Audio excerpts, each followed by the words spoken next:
Hi parents, good evening. So today this week we have actually started doing elapsed time, where the kids will either have a start time or an end time, and then they give the elapsed hours and they have to find one of the things. So today's homework is we have an end time, we have our elapsed time, so like how much time has passed, but we have to find our start time.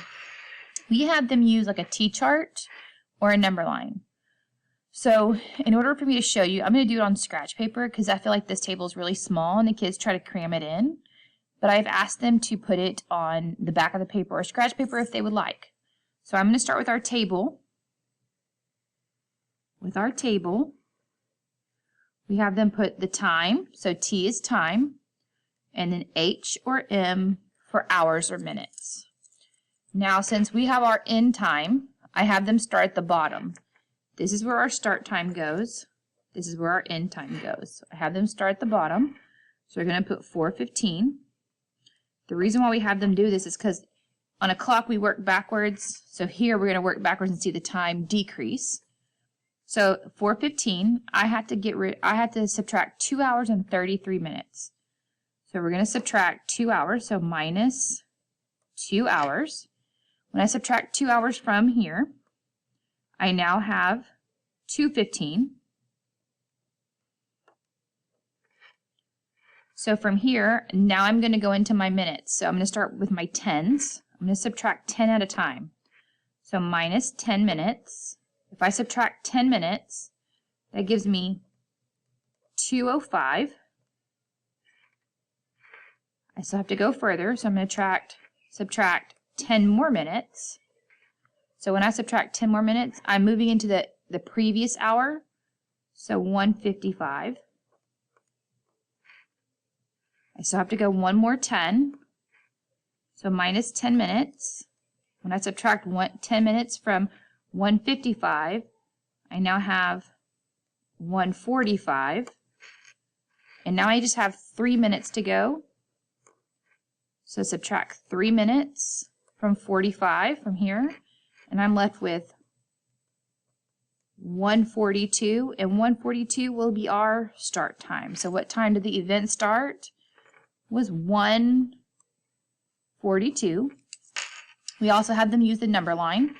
So on the number line,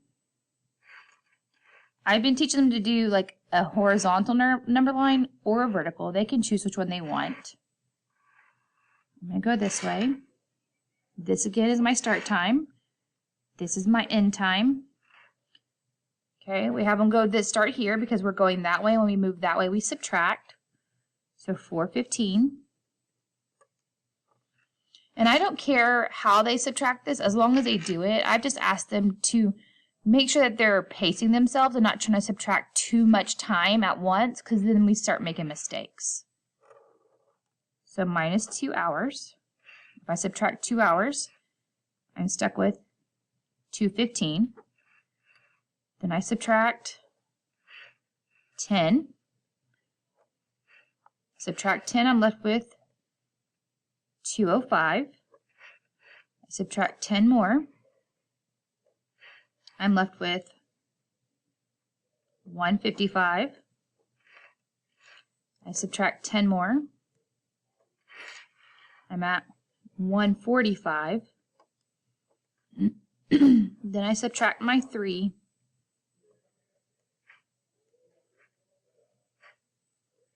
Subtract my 3 minutes, and I'm at 1:42, and that is what time we started. So that's how we have them doing it this week for our elapsed time. So yesterday they had the start time, they had to find the end time. Today they have the end time, they have to find the start time. And then we also have later on having to find the in-between when they give a bunch of minutes together.